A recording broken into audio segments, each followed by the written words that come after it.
Ok. Ok, gente. No ar, então. Então, vamos começar a nossa segundo momento. Ainda vai ter a terceira aula, que a ideia é assim, a gente começou... Deixa eu até compartilhar aqui com vocês, para a gente rever. Então, vamos lá. Então, assim, a primeira aula, a gente tratou da questão mais teórica, né? Falando do que é o TDAH, todo mundo já conhecia, é sempre importante a gente retomar sobre isso. Então, vou passar um pouquinho rápido sobre isso. Hoje a gente vai trabalhar mais as questões das escalas, como aplicar, para quem aplicar. E a terceira aula que eu quero falar sobre intervenção, né? Tá, ok, a gente tem, né, um aluno assim, e agora? O que eu faço? Né? Então, essa é a ideia da terceira aula, tá bom? Então, vamos lá. Então, só revisando. Oi, Lu! Bem? Ei, meninas, eu tava em reunião da filha. Nem se preocupe, a Desculpa. gente está começando agora. Ai, Acabei de começar para gravar, revisando com as meninas aqui, fica tranquila. Eu sempre demoro um tempinho, porque até o pessoal entrar um pouco mesmo. Relaxa. Então, assim, gente, a gente tem a definição aí pelo CID-10 e agora pelo CID-11, né, que é por onde nós temos que nos orientar. Só aceitar, né, aqui. E aí, o CID-10, né, o famoso lá F90, F90.1.2.8, perdão, ponto 9, e aí tinha ali separado por transtornos hipercinéticos, transtornos não especificados, enfim. Hoje eles deixaram de uma maneira mais clara, mais direta, né, se a gente observar. Agora é o 6A, 05, né, transtorno de déficit de atenção e hiperatividade, 6A05.1, transtorno de déficit de atenção, predominantemente desatento. Né? Então, eles deixaram aí algo mais direto, que a gente ficava assim, tá, mas hipercinético de conduta, como assim? Que conduta? Ficava um pouco nebuloso, né? E aí eles deixaram de uma maneira mais clara. Na verdade, eu estava escutando um podcast de uma moça que ela é TDAH e chama Tribo TDAH. Não sei se alguém já ouviu. Tem lá no Spotify. Então, ela tem episódios, né, sobre o TDAH e é muito bacana ouvir ela, porque ela é, né, uma TDAH. Então, assim, ela traz muita informação e ela veio falando sobre a questão do CID, o quanto isso nos favorece, porque o CID-10 ele deixa algumas lacunas, algumas coisas abertas, era um documento muito antigo, né? Então, assim, a ideia é cada vez mais o DSM, que é também outro material que a gente se baseia, ele está já um pouquinho defasado, né?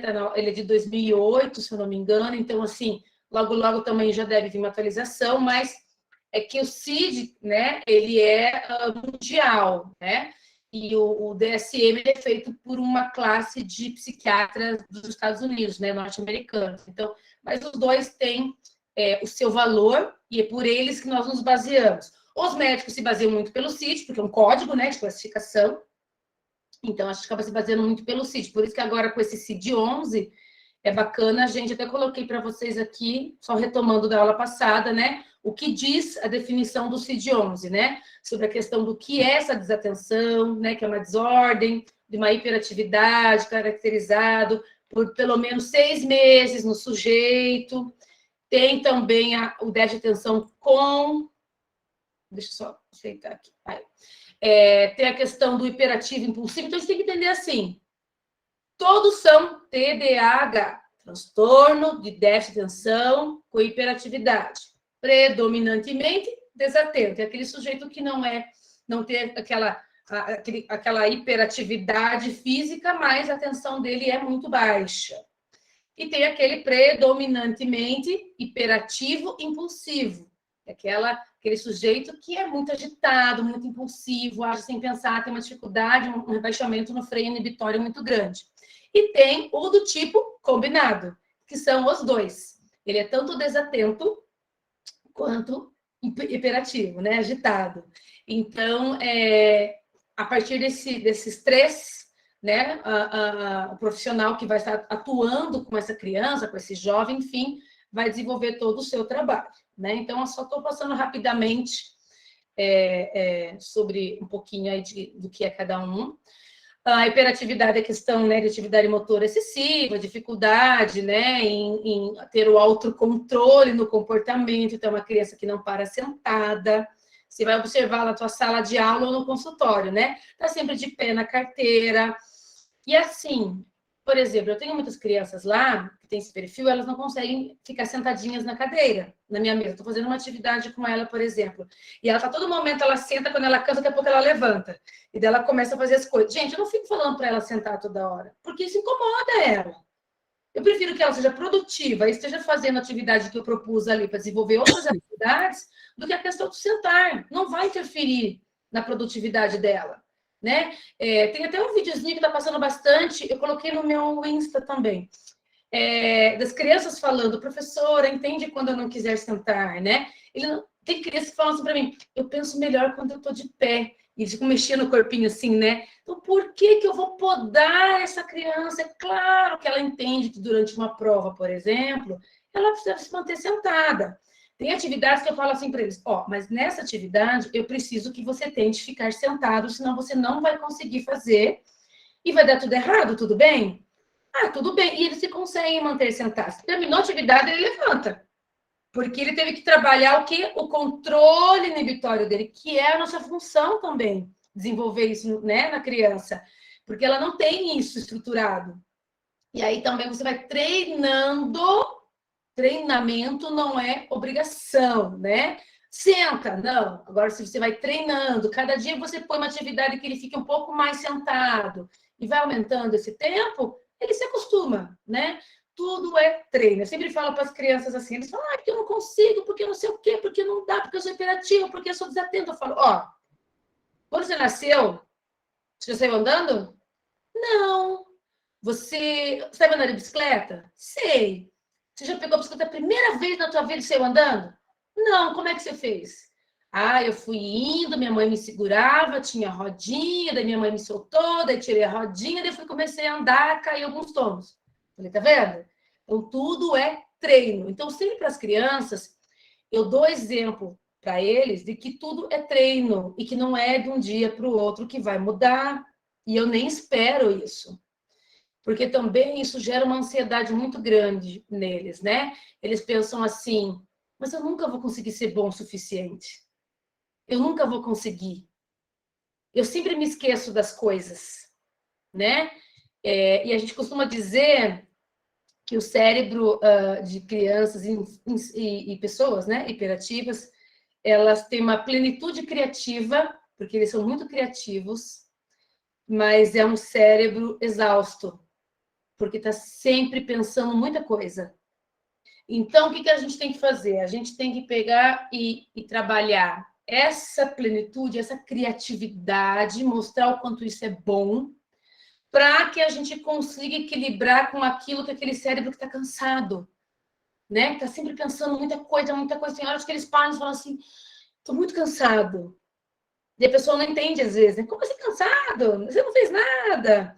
Mas é um cérebro que está ali, pensando a todo momento, né? E para ele se auto-organizar, nesse cérebro que tem muitos pensamentos soltos ali, embaralhados, é muito pesado, é muito difícil, é muito cansativo. É só você ver uma pessoa que tem deficiência intelectual, ela cansa. Você está trabalhando com ela, você vê assim que você está ensinando alguma coisa, ela está lá se esforçando, daqui a pouco ela fala, eu estou cansado agora. Realmente, elas estão cansadas, porque exige muitas áreas para aquele processo de aprendizagem. Exige muitas habilidades cognitivas para aquele sujeito. Então, sim, uma criança autista, a mesma coisa. Ela tem que se manter centrada em algo que ela não queria estar naquele momento centrada muitas vezes. Você vai trabalhando com ela e, assim, é um cérebro também que pensa muitas formas e de maneira desorganizada, que para ele se organizar para que aconteça esse processo de aprendizagem, exige muito desse sujeito. E olha como isso está ligado, gente, antes de entrar mesmo na questão do TDAH, falando um pouquinho de aprendizagem, cérebro, por que se cansam e tudo mais, Eu já falei várias vezes nas minhas aulas sobre isso, e eu acho que é legal retomar até para entender. Quando se fala em memória operacional, né, memória de trabalho, por que a gente avalia isso? Então, pense, olha quantas estruturas de organização eu preciso ter, que é me atencionar naquilo que eu estou aprendendo, receber essa informação por vários canais que eu tenho, auditivo, visual, tátil, né? E aí eu tenho que fazer esse processo de receber essa informação, manipular essa informação dentro do meu cérebro, né? Organizar isso que eu estou aprendendo, que eu estou ouvindo, ou vendo, ou sentindo, enfim. E aí eu vou me desorganizar, porque eu tenho uma ideia e vem outra em cima dela, e em cima disso eu tenho que me reestruturar para daí acomodar isso, né? Para daí se tornar uma aprendizagem. Então, eu preciso ativar várias áreas cerebrais, né? E eu preciso ter uma organização para que isso aconteça. E aí, um cérebro de um sujeito que está todo desorganizado, como isso é difícil? Daí, sim, ele vai ficar mais cansado. E aí que vem a delicadeza de entender o que é cansaço, o que é preguiça. Né? Tem vezes que eles falam, ai, tô cansada, eu nem fiz nada contigo. Ah, não, vamos fazer um pouquinho mais. Aí você percebe quando é uma acomodação dessa criança, quando realmente é um cérebro que já... Olha para o hiperativo, predominantemente desatento, ou até para o impulsivo, ficar sentado na sala de aula, ouvindo aquele professor falar, e eu tenho que parar sentado, e eu tenho que escrever aquela lição, mas eu nem quero aprender sobre aquilo, porque falar do Pokémon é mais divertido, então eu tenho que eliminar meus distratores internos e externos, prestar atenção na professora e na lição, é muita coisa. Para um cérebro que ainda não consegue dar conta de tudo isso. Né? A gente viu o videozinho na última aula, quem já assistiu lá, de como acontece toda essa conexão. E aí, quando é uma conexão falha, né? Que ela não consegue ter tanta riqueza nessas conexões, é claro que vai exigir mais desse cérebro, gente. É a mesma coisa que eu falei para cérebros de altas habilidades. Que a bainha de mielina lá é mais alimentada, é mais gordinha, é mais irrigada. Então, esse sujeito tem mais, digamos, nutrientes, vamos por assim, né? Tem mais possibilidades, tem mais conexões, tem mais riqueza na conexão. Quem é desatento é o contrário disso, né? Então, esse composto químico dos neurotransmissores, né? A dopamina e a noradrenalina, ela tem menos quantidades, digamos assim. E aí, obviamente, que exige mais esse cérebro para um processo de atenção. E sem atenção não há aprendizagem. Então, por isso que a gente fala, crianças hiperativas... Ah, de nada, amor, de nada, fica tranquila. Então, assim, crianças hiperativas, elas têm um potencial intelectual maravilhoso. Elas não têm abaixamento intelectual. A questão é que elas não conseguem manter o nível de atenção para ter uma produtividade a qual se deseja. São coisas diferentes, né? Não tem nada a ver com o intelectual. E por isso que é importante a gente sempre ressaltar isso, né? Que nem uma mãe me perguntou assim, mas ele é uma criança inteligente, não encaixa, né, com TDAH. Eu falei, claro que encaixa. São inteligentes ou até mais, porque é um cérebro muito pensante, muito criativo. Eles só não conseguem se organizar para isso. E aí entra o trabalho da terapia, porque a medicação não vai fazer esse trabalho. A medicação vai controlar níveis compostos químicos, mas não vai ensinar comportamentos, né? Bom, gente, então, assim, desatenção a gente já falou também, né? Que a dificuldade relevante na atenção, precisa sempre de estimulação, tudo distrai com facilidade, e a gente precisa sempre estar muito atento a isso, observando esse aluno que ele não aprende não porque ele não quer, mas porque ele não consegue se atencionar. Até no processo das lições, lá no consultório, a gente tem muito assim. Hoje mesmo, né? Um paciente meu voltou e ele é autista, mas ele tem o déficit de atenção, né? Ele tem um TDAH.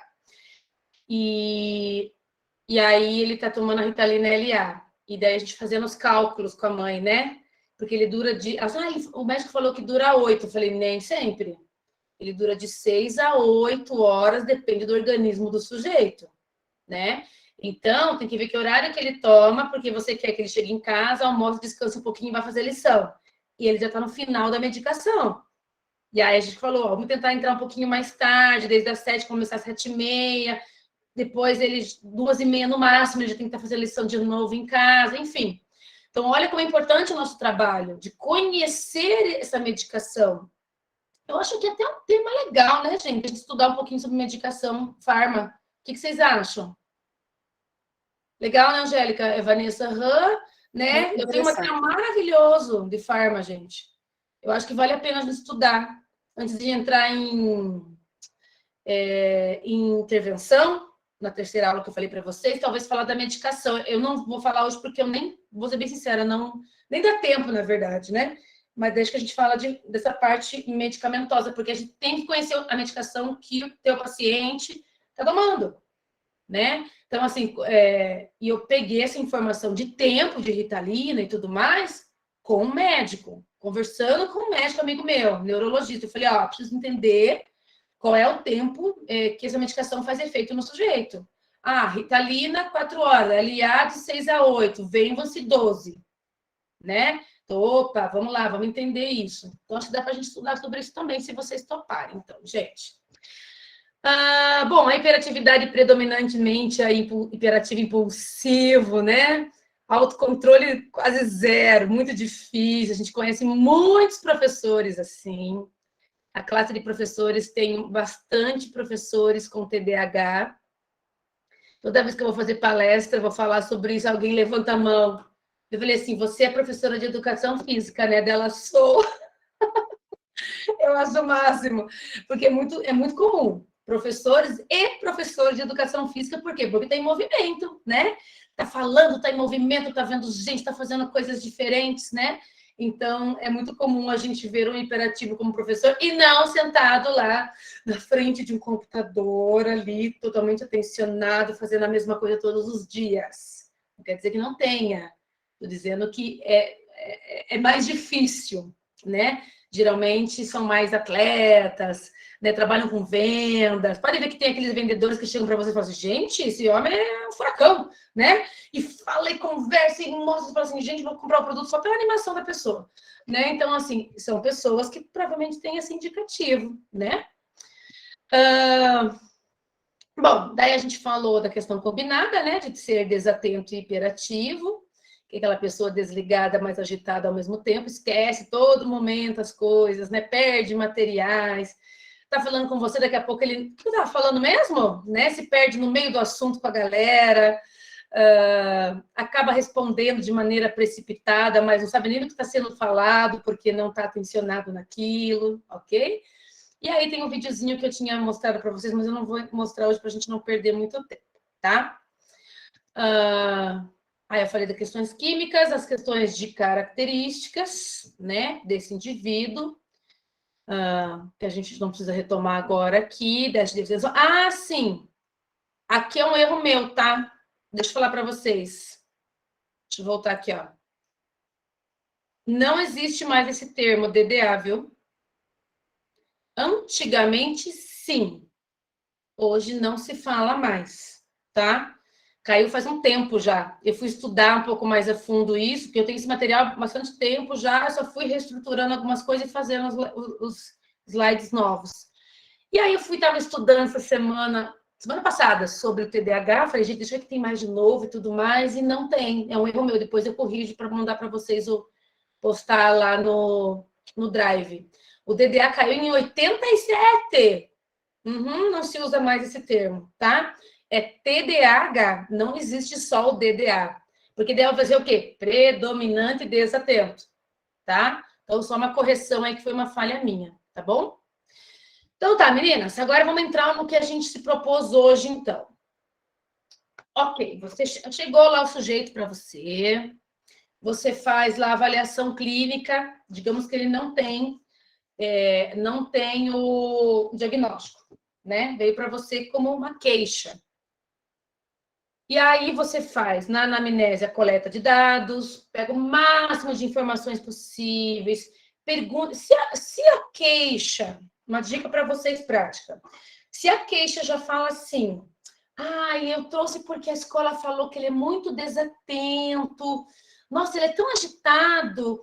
E aí dá com dificuldade para aprender. Daí pediu para fazer uma avaliação, né? Ah, bacana. Aí você vai, já, em cima disso, você já vai fazendo algumas perguntas para te dar resposta. Mãe, mas ele assim, por exemplo, na hora da refeição, como que ele é? Ah, ele senta para comer? É uma crise hiperativa difícil ela sentar para comer. Geralmente ela come. Ah, ele come andando, ele come correndo. Ele come, daí volta, é um horror. Se não tiver o celular ou o tablet do lado, ele não para comer, por exemplo. Ah, mãe, como é que é a qualidade do sono? Ah, é um sono agitado, acorda de noite, vai até a minha cama, daqui a pouco ele está assistindo televisão, porque tem televisão no quarto dele. Entende? Na hora de tomar banho, sempre aquela briga, fica brincando no banheiro, nunca quer ir tomar banho, mas quando vai demora horas. Então, são coisas que vocês vão acrescentando. Ah, ele perde muito material escolar, eu comprei o uniforme, ele perdeu o uniforme. Então, vocês vão observando. Ele não para assistir um desenho, um filme. Então, vocês vão observando, vão perguntando essas coisas. Olha, você percebe assim, mãe, que você pede para ele uma coisa e ele não dá conta? Por exemplo, você fala assim, ó, Joãozinho, vai até o quarto da mãe, pega meu celular que está em cima da mesa, em cima do criado mudo, por exemplo, e vai se ele faz essa ação. Ele faz, ai, não faz, Thaís, eles falam. Ele vai lá de boca, ele fala, mãe, o que era para pegar mesmo? Então, você já vai perguntando e dando exemplos para essa mãe que ela já vai te dando respostas para o teu processo avaliativo. Né? Em sala de aula, a professora fala que ele fala muito, ele fala muito, ele não para, tudo ele se mete, no recreio está sempre em confusão no futebol, até perdeu o futebol já. Aí você já vai observando, entendeu? Então, vocês vão perguntando na anamnese características de uma criança hiperativa ou desatenta para já ir eliminando ou não. Isso é para todos, gente. Quando a criança vem com suspeita de autismo, eu faço a mesma coisa. Eu vou perguntando características clássicas do autista e aí eu já vou eliminando ou não, sabe? E aí, depois que vocês realizaram todo o processo avaliativo, né, que vocês já sabem e tudo mais, psicopedagógico ou neuropsicopedagógico, vocês vão, dentro desse processo avaliativo, aplicar as escalas de comportamento, que é o que a gente vai estudar aqui hoje, para a gente dar hipóteses se realmente mostra características hiperativas ou não. Eu vou dar um exemplo para vocês. Eu tenho uma menina que ela é hiperativa. E quando ela chegou para mim, não tinha diagnóstico, e aí realmente mostrou características, eu encaminhei para o neurologista, fechou o diagnóstico. Toma Ritalina, mas nas férias, não. Gente, ela comigo, ela é um anjo, é uma menina assim que o pai fala, vou entregar ela para você, tá? Vou dar para você cuidar, porque é outra criança. Falei que você não sabe do bliscão dela. Mas em casa, gente, o pai falando assim, voltou de férias ontem, o pai falando assim, eu vou contar para a Thaís, sim, as coisas que você faz, porque ela não gosta que eu saiba. Ela é minha princesinha, e dela quer que seja tudo de bom na vida dela. E quando o pai entrega ela para mim, ela morre de vergonha. Mas assim, ele falou assim, você acredita que ela sai do banheiro sem se higienizar, sem se limpar? Eu, mas vai arder o xixi dele. Não, não é só o xixi, não. Ela, quando vai tomar banho, a calcinha dela tá toda suja. E ela olhava para mim assim, ó, gente. Eu falei assim, depois eu fui conversar com ela. Eu falei, fulana, por quê? Né? Fui conversando com ela e tal, porque ela morre de vergonha. E dela se fecha, sabe? Ela veio assim, ai, tia Thaís, eu esqueço. Eu entro no banheiro correndo, eu quero assistir o desenho e eu esqueço. Gente, pior que ela esquece mesmo. Porque ela é uma bonequinha. Ela só tá sempre de vestidinho, de lacinha. Só que ela é um piá. Porque ela fala assim, eu não tenho paciência de brincar com as meninas. Elas ficam brincando com aquelas coisinhas, muita frescura. Menina é muito mais legal. Gente, ela é bem doida. Ela sai correndo com os meninos, enfia em caixa de papelão, sai correndo pelo pátio da escola com caixa de papelão. Ela é bem moleca. E aí, o pai falando assim, você acredita que de madrugada ela acorda e liga a televisão do quarto dela? Porque a qualidade de sono dela é ruim. Ele falou assim, nós temos que esconder o controle. E por aí vai, né? E provoca o irmão mais velho, só que ele não tem coragem de revidar, né? De bater nela, porque ele é mais velho. Ela provoca, sabe? Aí eu faço os combinados com ela, ela cumpre, daqui a pouco ela esquece de novo. Então, é um constante vai e vem. E aí eu conversando com a mãe, falei assim, mas mãe, vamos combinar que alguém em casa é igual. Gente, o pai e a mãe. A mãe é super assim, e o pai não para nem sentado na recepção. Mal, e quando ele senta, ele dorme. Ele fala, Thaís, eu não consigo ficar sentada. Eu falei, gente, a fruta não cai longe do pé, né? E aí eu conversando com a mãe, ela lembrando da infância dela, a mãe era igual à filha. Mas agora ele é mais velha, lógico, né? Já deixa você falar, amada. E daí, assim... Não, desculpa, foi sem querer. Tá bom. Então, gente, é muito bacana... Opa, fui sem querer aqui, não. É muito bacana a gente ver essas histórias e começar a associar. Mas quem que é parecido? Quem que é igual? Porque... não se... fala-se muito assim, mas quando for adulto, não vai ter mais hiperatividade. Não vai, para sempre. Né? É um transtorno do neurodesenvolvimento. Então, sim, nasce com esse sujeito e morre com esse sujeito. O que há é porque esse adulto cresceu. Ele vai aprendendo a lidar. A Cássia não está aqui hoje, ela me avisou que ela tinha que trabalhar, mas ela falou, vocês viram na última aula como ela contribuiu. Até eu falei para ela hoje, assim, que se ela tivesse, eu queria que ela falasse um pouco mais, mas ela tá trabalhando, tá atendendo. Ela falou assim, Thaís, é muito difícil eu me organizar. É muito difícil para mim, é sofrido eu conseguir me organizar na minha bagunça. E é verdade. Né? Quando eu converso com os pais, eu começo a falar do filho, eles falam, nossa, mas eu sou igual. E é muito difícil. Então, assim, um adulto que sabe mais ou menos, digamos assim, né? Lidar com o seu transtorno, porque a vida vai levando para esse caminho, mas que ainda tem muito que, sabe, que ralar, que se esforçar para conseguir se adaptar ao meio. E aí, gente, o que eu deixei sugerido? Né? O Snap 4, que eu mandei para vocês lá, quem tiver pode ficar com ele em mãos aí, eu vou abrir ele aqui. O Conners e o TDAH Pais e Crianças, que é o CRID. Eu não tenho de crianças. Se alguém tiver e quiser até falar dele aqui, fiquem bem à vontade, tá? Eu tô com vontade de comprar ele, porque ele não é muito caro, não. Na última aula, eu fiquei de dar uma resposta para vocês sobre esse livro aqui que eu falei que eu uso. Ele tem para vender ainda, tá? Ele não saiu do mercado, não, que são os dois. Eu vi agora, um pouco antes de entrar, esse aqui custa R$ 40 e esse 37, que é o do aluno, né? É um material excelente para trabalhar, chama terapia cognitivo-comportamental do transtorno de déficit de atenção e hiperatividade. Um nome gigante, né? Mas é muito bom, gente. Um material extraordinário, assim. Indicação de intervenção, tá? Fui ver se tinha no mercado ainda para vender, ainda tem. Nem em todos os lugares, porque ele é antiguinho. Ele é de 2001, eu acho. Deixa eu ver aqui, deixa eu confirmar. 2002. Ele é um livrinho não tão novo. Mas é um material riquíssimo. E como é intervenção, ele não cai, né? Porque geralmente o que cai? Testes. Como ele não é um teste, ele é uma intervenção, vocês podem usar normal. Oi, Maria. Então, Thaís, eu não sei se você colocou lá no grupo, mas não deu para ver aí direito, porque eu tô no celular. Depois coloca ele no grupo Eu lá, acho por que eu favor. botei, eu acho que eu mandei a foto hoje, mas eu dou uma Mas olhadinha, tá então bom? tá bom. É um materialzinho bem legal, assim, eu super recomendo para quem trabalha com crianças hiperativas, assim, já trabalhei por muitos anos com ele e o resultado é bem joinha, assim, sabe, gente? Tá Tá? bom, obrigada. E o EPF, eles já seriam para os adultos, né? De 18 a 76 anos, é uma escala também que vai olhar a questão daí, assim, mais para percepção acadêmica, profissional, social, né? Então, assim, tem um olhar mais maduro, né? Mas é bacana também para conhecer. Deixa eu fazer o seguinte agora, então. Eu vou compartilhar com vocês aqui. Eu tenho que abrir, meu Deus, tem 500 mil arquivos que eu deixei abertos para vocês. E aí eu quero... Deixa eu já vou compartilhar o Snap. Gente, quem tiver ele, já abre aí também, ou pega a folha, sei lá. Deixa eu ver aqui.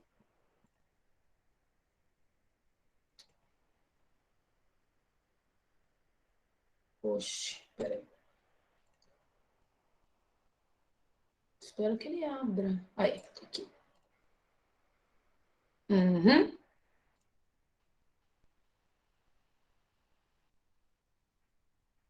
Estão vendo aí, meninas? Sim, Abriu para vocês? abriu sim. Ah, beleza. É que meu olho tá meio travado, tá meio lento. Uhum. Bom, esse tem lá no Drive do grupo e eu mandei também para vocês hoje no corpo do WhatsApp lá para vocês terem. Não é difícil, material que os neurologistas sempre enviam quando estão numa investigação. Tanto sempre olhem, se veio encaminhado do neurologista para vocês, observem se ele já não mandou. Daí não mandem de novo para a mãe e para a escola, tá bom? Então pergunta, o neuro encaminhou porque ele está desconfiado de um TDAH e você pergunta, mas ele já mandou esse arquivo? Aí vocês mostram para elas, né? Para as mães, enfim, para o responsável. Daí não precisa, só pede para você ver o documento, tá? Então, ele é baseado pelo DSM-4 ainda na época, né? Não era nem o 5, mas é super útil ainda. Podem usar aí tranquilamente, tá? Então, vamos lá. Daí o que você vai fazer? Você vai fazer 2 cópias. Uma você vai entregar para a família responder, você pode pôr até do ladinho escrito de família. E a outra você vai entregar para a escola. Põe no envelopinho lá direitinho. A escola está acostumada a responder esse tipo de questionário já, tá? Mas qualquer coisa, deixa à disposição para vocês tirarem dúvidas. Então, aí cada um ali vai fazer um xizinho aonde ele considera que o filho se encaixe. Então, ele vai olhar a questão. E o que a gente vai considerar aqui? Se a criança tiver 6 itens no bastante ou no demais, ele mostra características, não quer dizer que seja, né? Uma triagem aqui. Você vai aqui, ó, até o 9, até aqui, ó, é déficit de atenção, que você vai estar olhando, tá vendo? Vai estar avaliando. E do 10 em diante, hiperatividade. Pode ver que muda, ó, distrai-se, daí começa, ó, é esquecido em atividade, daí começa, ó, mexe com as mãos, até a questão aqui do item mesmo, ele já muda, colocando mais uma questão comportamental, tá? Então, ok. Aí, depois, vocês têm ali que eu mandei para vocês, como corrigir. Não tem, não é um questionário de pontuação padrão, não tem uma tabela, né? Ele mostra, por isso que eu falei para vocês, ele mostra indicativos, né? Então, ó, do 1 ao 9, se está no bastante ou demais, ó, que é esperado, aí pode ser, ó, deixa eu marcar aqui. Aí você vai observar o que ele se encaixa. Então, lembrando, do 1 ao 9, déficit de atenção, do 10 em diante, hiperatividade. O que é importante observar também? A idade. Gente, cuidado dos materiais que vocês mandam. Vejam sempre para que idade vocês podem mandar. Às vezes não adianta mandar para uma criança pequena. A gente geralmente fala aqui, ó, 7 anos. Só que tem que apresentar essas características antes dos 7, tá? Então, tem criança que aparece para mim lá, de 3 anos de idade, que a mãe quer saber se ele é hiperativo. Eu falo, mãe, é muito difícil nessa idade a gente dar um diagnóstico, porque ele está numa fase que ele está vendo o mundo, ele está descobrindo o mundo. Tudo é muito excitado nessa idade para a criança. Tudo é muito novo. Então, assim, geralmente a gente não gosta de dar um diagnóstico antes dos 6 anos ali, porque pode ser errado. E aí esse sujeito, ele vai ter o quê? Uma rotulagem desnecessária. Então, sempre a gente faz o quê? Olha, ele está mostrando um comportamento mais agitado, né? Acima da idade dele, mas eu acredito que a gente precisa estimular essa criança, direcionar essa família, e aí observar as mudanças ou não de comportamento. Se é uma criança que vai mudar comportamentos, porque provavelmente ela não tem questão do transtorno. Agora, se ela persevera nesses comportamentos hiperativos e desatentos, aí pode ser que ela realmente seja uma criança com o transtorno. Mas a gente tem que ter muita cautela nisso, porque senão essa criança não tem nada a ver com isso. Ela só está no momento que ela está descobrindo o mundo, que ela é agitada, que ela é falante, que ela é muito inteligente, e aí ela não consegue ainda ter maturidade para nivelar comportamentos, para frear comportamentos. Ela acaba sendo peralta, porque tem muita coisa, uma criança viva, como a gente fala, né? E aí a gente tem que tomar muita cautela nisso. né? Então, o que eu falo geralmente? Espera, observa, né? Às vezes ele fala assim, olha, mãe, mostra alguns comportamentos, mas ainda é precoce a gente fechar um diagnóstico. É diferente do autismo. O autismo a gente fecha precocemente, porque é mais fácil de observar determinados comportamentos típicos, né, do autista. Crianças de 1 ano e meio, a gente consegue já fazer a avaliação para ver se realmente tem a questão do autismo. Quando fica meio nebuloso, assim, a gente conversando junto com o neurologista, etc., e outros profissionais, você fala, ó, vamos estimular e vamos acompanhar, porque é assim, um nível muito leve, né, um nível 1, e a gente não consegue ainda ter muita clareza. Eu converso muito com o neurologista sobre isso. Eu tenho uma neuro muito boa aqui que ela fala, ó, vamos estimular, vamos ver nesse caso, porque, né, não tá, era uma criança muito quieta, na verdade, né? Mas ele não tinha nada de autismo. Ele era uma criança muito tímida, então a gente descartou depois. Diferente de um outro da mesma idade que chegou, que era clássico. Daí ela falou, realmente, Thaís, eu digo para você que ele já está no nível moderado, né? E aí foi para a aba e tudo mais, e felizmente, eu não sei mais agora que eu não atendo mais, mas deve estar desenvolvendo bem. Então, assim, é diferente do TDAH. Não existem níveis de TDAH. Essa história, mas ele tem, mas ele é leve, né? Não existe isso, gente. Não é autismo. Né? TDAH é TDAH. Não tem essa questão do é mais leve, é mais moderado, é mais severo. Não. É que cada sujeito tem um jeito de ser. Tem a sua essência ali, tem a sua base familiar, sua estrutura social, né? Então, assim, se é uma criança extremamente agitada, impulsiva, ela é hiperativa e impulsiva. Se é uma criança agitada e desatenta, ela é desatenta, hiperativa e desatenta. Entendeu? Então, assim, não tem nível, tá? Então, se alguém vier falar para vocês assim, eu acho que ele tem um pouco de desatenção. Não. Ou ele tem ou ele não tem. O TDAH é muito claro. Ou ele tem o déficit de atenção, o TDAH ou ele não tem. Ou ele tem o transtorno, ele não tem, e não tem níveis, tá? Vou deixar isso bem claro para todo mundo saber, que muitas vezes o pessoal fica, eu acho que é nível leve. Eu falo, não existe isso. Cada sujeito tem o seu comportamento e tem a maneira de lidar com isso, tá? Por exemplo, naquele vídeo que eu mostrei para vocês dos adultos na primeira aula, um adulto falou assim, eu entrei em depressão e tentei me matar. O outro fez o quê? Entrou nas drogas. Então, cada um busca o seu jeito de resolver as situações. Todos nós somos assim. Tem gente que se fecha no seu mundinho, sendo imperativa ou não, gente. Né? Tem gente que se fecha no seu mundinho, tem gente que fala para todo mundo seus problemas, tem gente que chora, tem gente que berra com todo mundo. Cada um tem o seu jeito de ser. E como é um transtorno que envolve muito a questão emocional, né, mexe muito com o comportamento, obviamente que cada um vai ter um jeito de expressar seu transtorno, né? Bom, então assim, gente, esses sintomas, como eu falei, tem que estar antes dos 7 anos de idade. Existem pelo menos problemas aqui, pelo menos 2 contextos diferentes. Por exemplo, ele é agitado em casa, ele é agitado na escola, ele é agitado na casa da avó. Porque, assim, que eu falei para vocês, essa menina que é minha paciente, ela não é agitada comigo hoje, mas ela está 2 anos comigo já. Quando ela chegou um tufão, entendeu? Chegou chegando. E aí a gente foi trabalhando, então ela entende agora que naquele espaço é diferente, até porque é um momento para ela, né? Em casa ela é terrível. Na escola, na sala de aula, ela se comporta, mas na hora do recreio ela estoura. Então ela já consegue, em cada lugar, ter um comportamento diferente, mas é a mesma criança e a gente sabe que as agitações dela.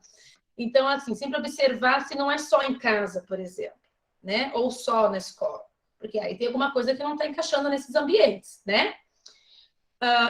Tanto que eu coloquei aqui, problemas evidentes na vida escolar, social, familiar, né? Porque a gente tem que observar até que ponto isso é um sintoma ou é uma situação. Estou num ambiente hostil na minha instituição de ensino. Eu vou reagir. Meu corpo fala, então meu comportamento vai mostrar. Então, muitas vezes não é uma criança hiperativa, é o contexto que ela está inserida. Tudo isso a gente precisa analisar. Por isso que eu falei para vocês das perguntas na anamnese, vão perguntando, vão durante o processo avaliativo, vão perguntando para a família. Me conta uma coisa, hoje na escola teve prova, como é que ela foi? Ela me contou que teve uma briga, o que aconteceu? Você entendeu? Vão coletando informações durante o processo avaliativo, com a escola, com a família e com o sujeito que está sendo avaliado, ok? E se não há nenhum outro problema orgânico, né? Depressão, deficiência mental, psicose, enfim, outros fatores que podem corresponder à questão da hiperatividade. Existe a comorbidade, vocês sabem disso. Por exemplo, crianças autistas com TDAH, sim, é comum, 75%, se eu não me engano.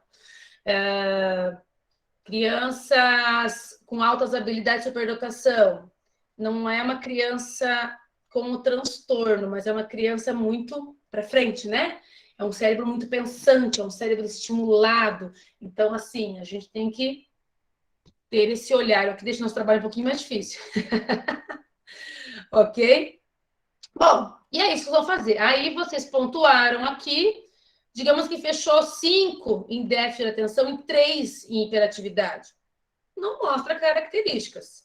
Fechou 7, por exemplo, em déficit de atenção e 2 em hiperatividade. Mostra mais uma predominância desatenta. Vocês já vão olhando.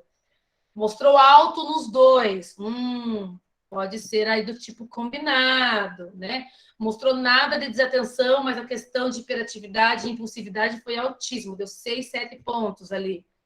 Então, já mostra uma questão de comportamento aí mais para o hiperativo e impulsivo. Então, assim, essa escala, ela é um termômetro para que você, profissional, observe no que, diante da queixa, no que esse sujeito mais está se encaixando.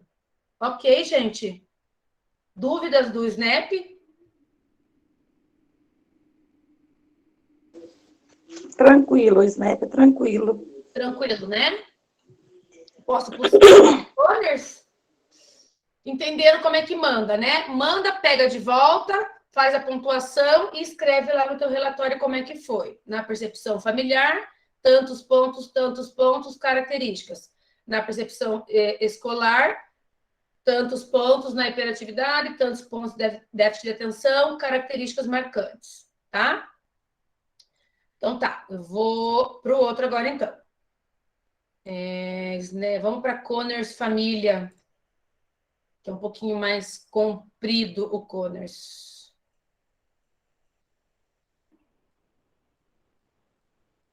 Aqui. Então tá. Deixa eu deixar ele aqui para eu poder enxergar vocês, senão eu não enxergo. Deixa eu puxar ele para cá. Aí. Então tá. O Conners é uma outra opção. Gente, ou você manda o Conners, ou você manda o Snap. Não mande duas escalas que tenham o mesmo resultado, praticamente. Tá?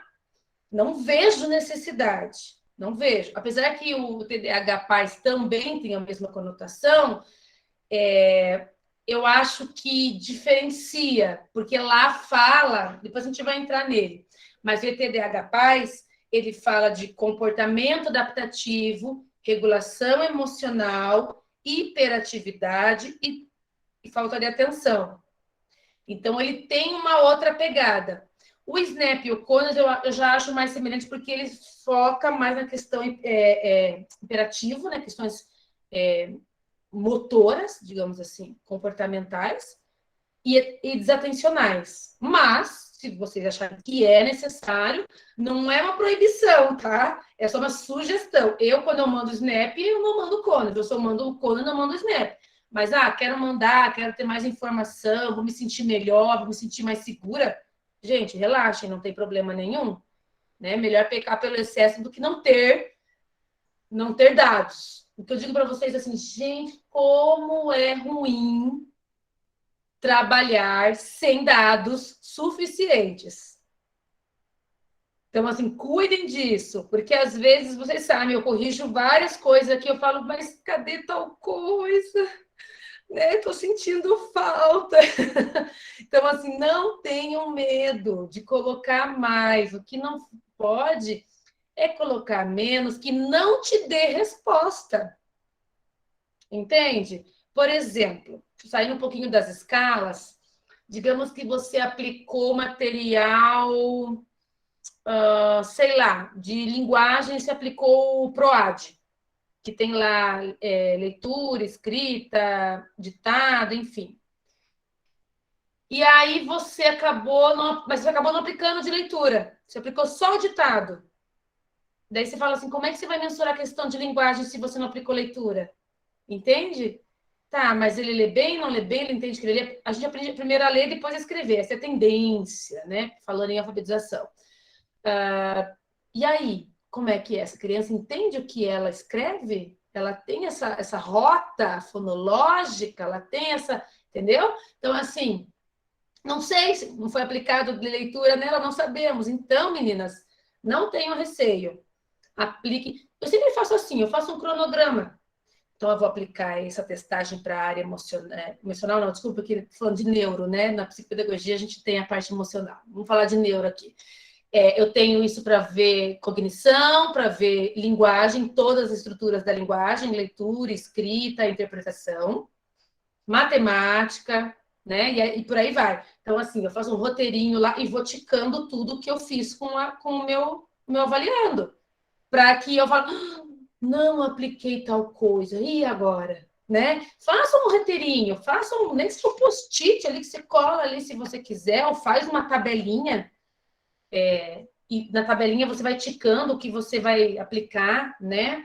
A gente tem, por exemplo, o TDE2, mas assim, para alguns eu não gosto, porque eu acho que é um pouco pesado, eu prefiro aplicar um outro material mais lúdico, sem problema, desde que você aplique. A gente tem muitos testes, gente. Não precisa comprar todos. Compre, né, tenha com você aquele que você gosta de usar.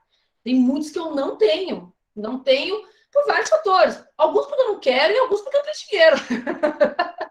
Né? Mas assim, de repente eu falo, com esse eu vou aplicar o PROLEC. Eu quero essa questão de leitura. Puxa, ele foi bem na leitura. Para que eu vou aplicar o PROLEC para essa criança que lê bem? O PROLEC é gigantesco, é um teste super longo, é chato. Ele é chato, gente, de fazer. Ele é cansativo. E daí, assim, vou aplicar. Se eu não estou desconfiada de dislexia, se é uma criança que lê bem, para que eu vou aplicar o PROLEC? Só porque eu tenho? Né? Então, gente, tenho várias opções, porque cada sujeito tem um jeitinho e vocês vão ver o que se encaixa bem com aquela criança, com aquele sujeito. Aquele que vocês estão afim, vocês gostam, né?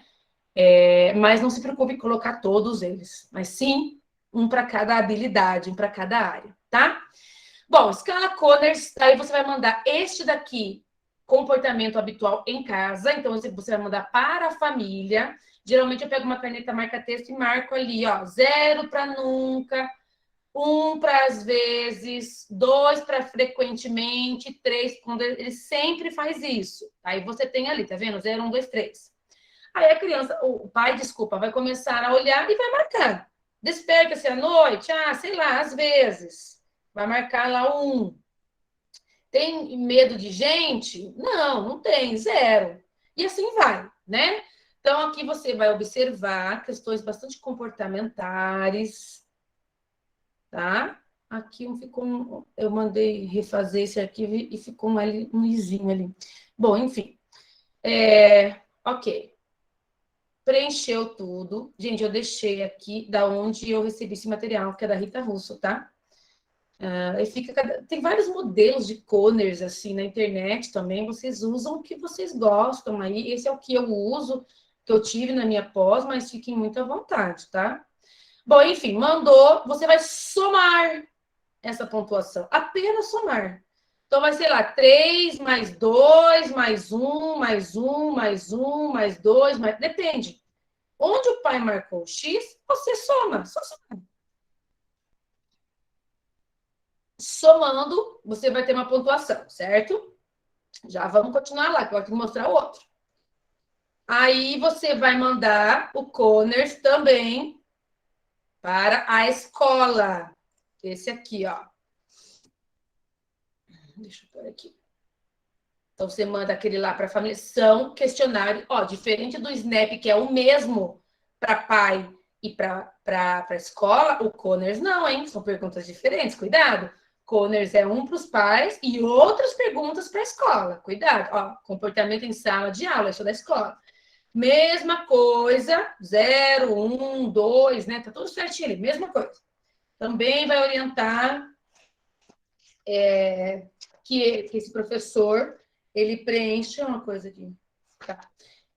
Que ele preencha ali com os numerais, tá? Isso aqui tá errado, é um 2 aqui. Enfim, vai preencher também participação em grupo, atitude em relação à autoridade, ok. Também vocês vão somar 2 mais 1, mais 3, mais 5, mais 2, mais 1, enfim, mesma coisa. E aí vocês têm as áreas de corte, certo? Então, vamos lá. Vamos entrar na tabelinha agora de correção. Então, são 3 tabelas. Pais, pais, escola e correção. Correção, achei. Ok. Tem 500 arquivos abertos aqui. Aqui, gente. Pronto.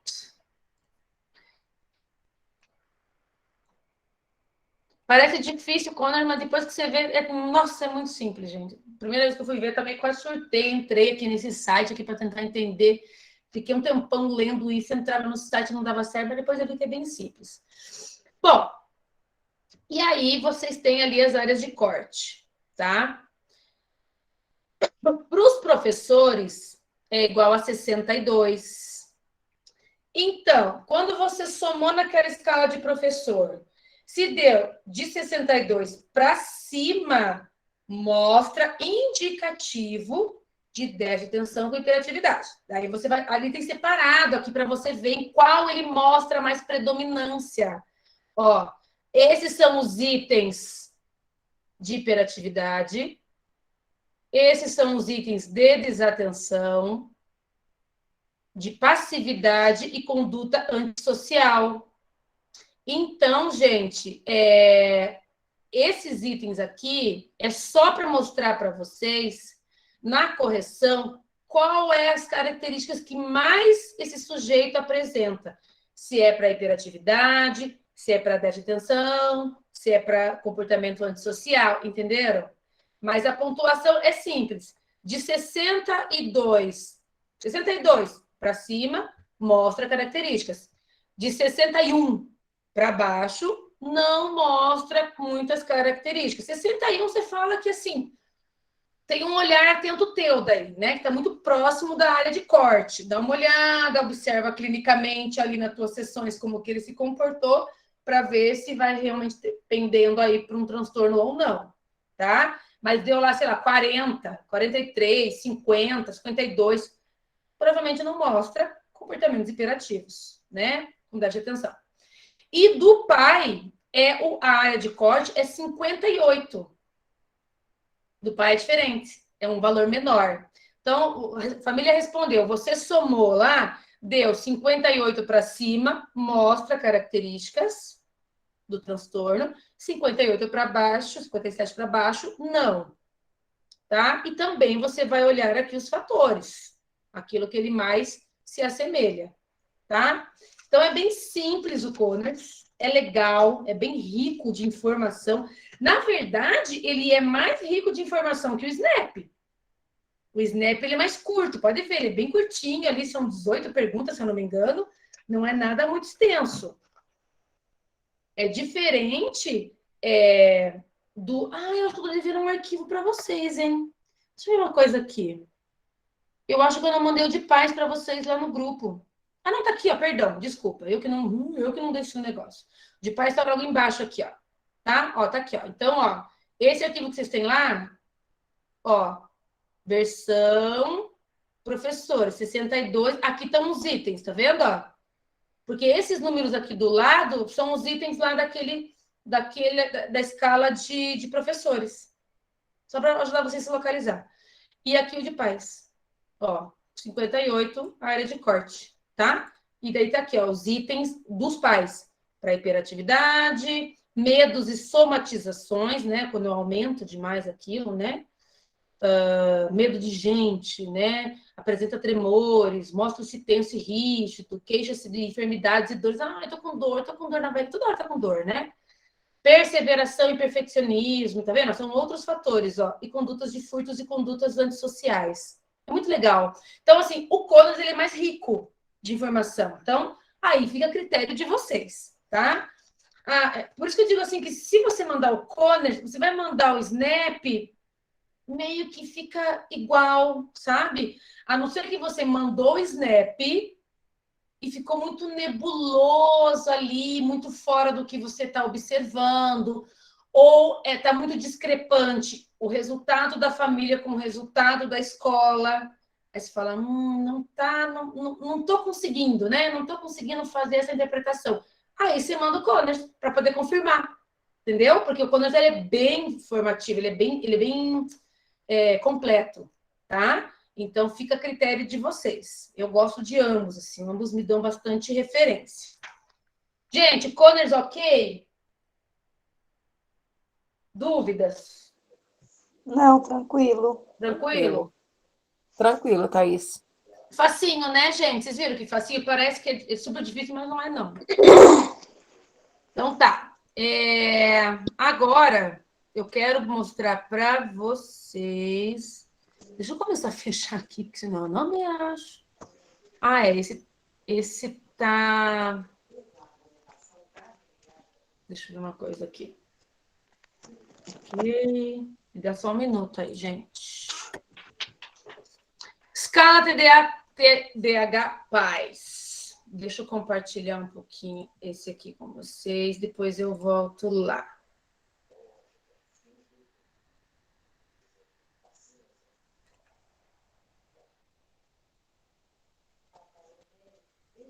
Se ele mostrasse para mim, seria tão legal.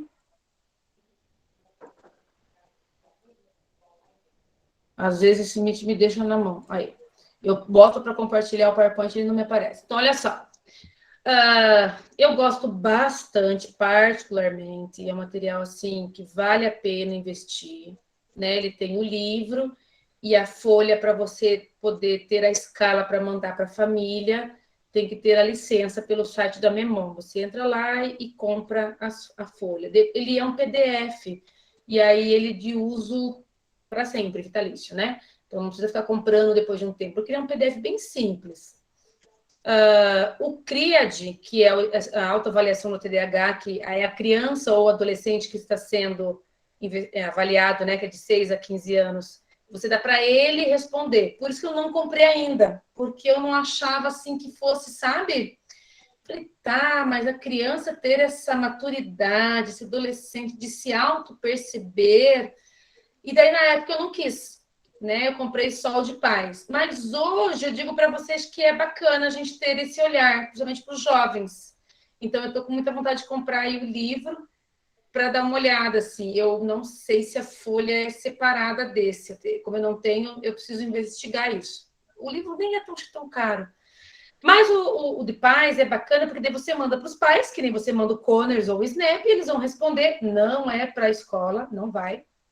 E aí eles vão responder para você sobre o filho, né? De 2 anos até 17, então é uma escala bem grande, em que o pai, a mãe, enfim, o responsável vai observar esse sujeito no dia a dia, vai relatar sobre ele no dia a dia, né, em casa, e vai colocar para a gente ali o que percebe. E aí tem a intensidade, né, de moderado até grave, que eles falam, de comportamento, não falando do que é o TDAH, que eu falei para vocês que não tem esse nivelamento.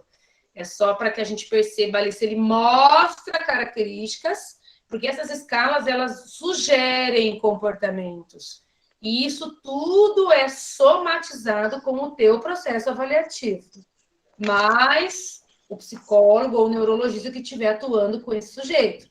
Fechou ali características D, você vai mandar para o neurologista, ele vai observar, além do teu relatório, o olhar dele, como conhecedor disso, e vai dar o diagnóstico ou não, tá? Então, essas escalas não são bater martelo, elas são indicativos, tá? Que nos ajudam, né? E muito. E aí, alguém conhece o ETDH ou não? Eu vou abrir aqui a folhinha para vocês verem. É isso aqui, ó. Tá? Então, vocês pagam... Eu não sei mais o preço, mas enfim, vocês pagam para ter isso aqui, ó. Ele é bem fraquinho, tá vendo? É um material bem simples.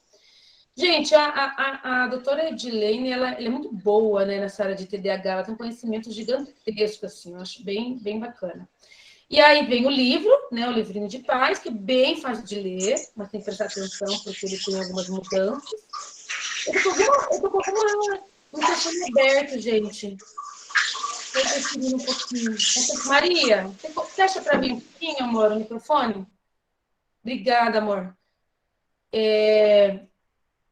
Aí, aqui, ó, você vai ter lá nunca, que é o 1, muito pouco, pouco, geralmente, frequentemente, muito frequentemente.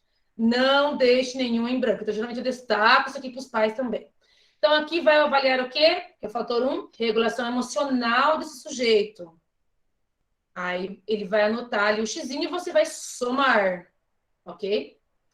Depois, você vai para... Daí, a mãe, o pai, enfim, vai para a questão de hiperatividade, mesma coisa. Vai se basear nessa legenda e vai responder. Vai responder sobre comportamento adaptativo e depois sobre atenção. Você vai somar aqui no hiperatividade também e ver o total. No fator 3, prestem bem atenção quem tiver esse material ou vai adquirir e ainda não tem. É invertida essa pontuação. Então, aqui vai ser 6, 5, 4, 3, 2, 1. Em todos os itens do 1 até o 14. Então, na hora de você somar, você marca aqui em cima a caneta para você somar certo, que você vai somar invertido. Senão a pontuação vai dar tudo errado, tá? E no fator 4, o único que vai ser invertido é o número 1. É independente para realizar as suas tarefas de casa. Esse é o único que você vai fazer invertido. Vai ser 1, 2, 3, 4, 5 e o 6. A partir do 2 aqui, ó, até o 12, conta-se normal, como está aqui na tabela. Soma tudo isso, tá? Aqui, na verdade, a folhinha que vem para você marcar direto aqui, ó, se você quiser. Eu marco direto na folha lá, que é mais rápido. Mas você pode marcar aqui, tá vendo? Ó, item por item, quanto deu, somar, e aí escrever aqui, pontuação bruta, percentil e classificação do que está no manual. E você pode colocar, copiar e colar esse quadro, tá vendo? Inferior, médio, inferior, e fazer aqui um gráfico, tá? Às vezes eu faço, às vezes não, depende. Tá? É bem bacaninho. No livro, deixa eu descompartilhar aqui. Interromper aqui, deixa eu abrir aqui. No livro, vocês têm lá... Deixa eu ver se está aqui, meu livro. Gente, deve estar por aqui. Deixa eu pegar. Peraí. Aqui. No livro, vocês vão ter lá várias tabelas, tá? Tem a amostra geral, que é o que eu mais uso, eu prefiro. E tem por faixa etária e sexo. Por exemplo, tem lá feminino de 2 a 50. Então, quando eu fosse uma criança pequena, eu vou para essa tabela. Quando as crianças já são maiores, eu vou na tabela geral, porque demonstra os mesmos comportamentos, né? Gente, isso é o que vocês desejarem. Tem lá feminino de 6 a 9, feminino de 10 a 13, feminino de 14 a 17. Aí vem o masculino, de 2 a 5, de 6 a 9, de 10 a 13, de 14 a 17. Entenderam? Então, tem a tabela separada por sexo e faixas de idade e tem o geral. Aí você escolhe. Então, o que você fez? Você somou, aí você vai olhar lá na tabela geral que tem lá, você vai olhar fator 1, que é aquele o primeiro, regulação emocional. Ah, ele pontuou, sei lá, deu, deixa eu pensar aqui em 42 total. Somou, deu 42 pontos. Você vai olhar lá no fator 1, no 42, aí você vai puxar ali percentil. 50% entra na média. Então, você vê o total, o percentil e a classificação. É muito bom. E assim vai, com todos os 4 fatores, ok? Soma os 4 fatores, vai dar lá, sei lá, 218, por exemplo, 217. Você vai olhar lá, ó, score geral. 217 daria 218, e dá 90% de percentil. Fica como superior. Então, mostra uma tendência para o transtorno, e aí, digamos que ficou alto em atenção, predominantemente desatento, ou ficou alto em hiperatividade, predominantemente hiperativo. Mostra uma tendência, não quer dizer que é, mas é um material riquíssimo, porque ele dá bem certinho para você ali. Esse é de pontuação padrão, diferente do Snap e do Conners, né? Esse já traz para você norma ali, ele tem uma pesquisa em cima disso, né? Todo teste que tiver pontuação padrão, porque ele foi aplicado com uma população X para poder fazer essas tabelas aqui, dentro da realidade brasileira, no caso. Essa aqui, como ela é brasileira também, né? Então, materialzinho, gente, que eu acho muito joinha, assim. Então, de escalas de comportamento, são muito boas, né? Ajudam bastante, tá? Deixa eu ver aqui. E aí, eu quero continuar um negócio com vocês ainda. Mas antes, deixa eu perguntar. E aí? Quem que já usa essas escalas? Se tem dúvida? A hora é agora.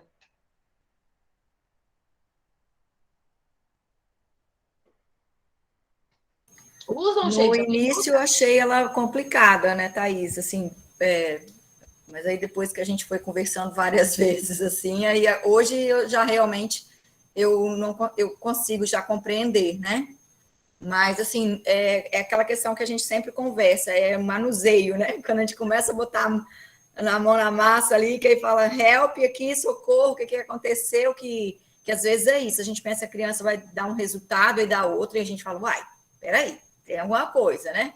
E aí é bom lembrar, porque uma vez que uma mãe respondeu, aí você falou, Edneia, volta com ela e compara os outros, porque em um ela responde de um jeito, no outro teste ela fala outra coisa, e aí, tipo assim, uai, né? Então, assim, aí você falou, não, volta com a mãe e vê, porque será que ela realmente ela compreendeu a pergunta, né? Será que aconteceu durante essa resposta aí para poder entender? E fora o nosso olhar, porque às vezes a mãe fala lá, não, ele é maravilhoso, e a gente fala, quem? Ou o contrário, né, também, né? Então, assim, Sim. É isso que eu queria falar. Na verdade, assim, bem isso. Você tem que... Mandou mais de uma escala. Eu nem lembrava dessa história, é verdade. Tanta coisa que a gente esquece. Nossa, tá discrepante, né? Nossa, mas aqui ela responde uma coisa e ali ela fala outra? É estranho, né? Aí questione, reveja, chama a mãe de volta, né? Olha, aqui você entendeu o que eu perguntei, porque às vezes os pais não entendem, eles não respondem mais ou menos, esquecem de responder, e daí respondem nas coxas, como a gente fala, né? Responde assim, muito superficialmente, e é um material muito importante. Eu falo para eles, estou te mandando antes, bem antes de terminar o meu processo avaliativo, leve para casa, responda com calma. Se tiver dúvida, me pergunte e depois você traz para mim. Porque bem isso, se eles respondem muito em cima, sim, não dá certo. E isso acontece muito com as escolas. Infelizmente, você manda, nunca vem, terminando a avaliação, você fala, mãe, pelo amor de Deus, cadê o material da escola que eu pedi para responder e não vem? Thaís, eles não me entregam, daí quando eu respondo, gente, dá vontade de jogar fora, às vezes, assim, o material. Você fala, nossa, mas isso aqui não tem nada. Você vê que é aquela coisa assim, mal respondida, sabe? Mal feita, fala, ai, que tristeza. Se eles soubessem o quanto vai ajudar eles no processo com a criança, né? Mas aí é aquele professor que realmente, né? Aquele que quer e aquele que não quer estar ali naquele ambiente, né? A gente sabe disso. Gente, vamos falar um pouquinho, já que na escala tá tudo legal. Se surgirem dúvidas, vocês me chamem. Meu Deus, esse PowerPoint hoje não quer abrir de jeito nenhum. Estou revoltada com ele hoje, gente. Não quer, tá preguiçoso. Muito obrigada, meu amigo. Só para a gente entrar depois nos estudos de caso, só para fazer um adendo aqui. A gente já falou sobre essa lei numa aula de inclusão que a gente fez. Às vezes meu cérebro falha porque é muita aula, mas eu acho que eu já falei sobre isso. A lei 14.254, né, de 30 de novembro de 2000. Ah, eu falei na aula de dislexia. Falei sim. E aí entrou aí, né, o ano passado. É uma lei que está muito tímida ainda, né? Ok, foi aprovada, mas ainda o MEC não fez uma documentação e entregou para as escolas, né, para as instituições, enfim, para que elas tenham um norte melhor em relação a essa lei. Porque está vindo muita pergunta assim das mães. Tá, mas o meu filho tem direito a tutor ou não tem direito a tutor? Gente, eu procurei, rodei essa lei e li, entrei no Diário Oficial. Estou até tentando ver aqui se um colega meu me responde aqui, que conhece muito de leis e tal. Estou esperando a resposta dele até para ter.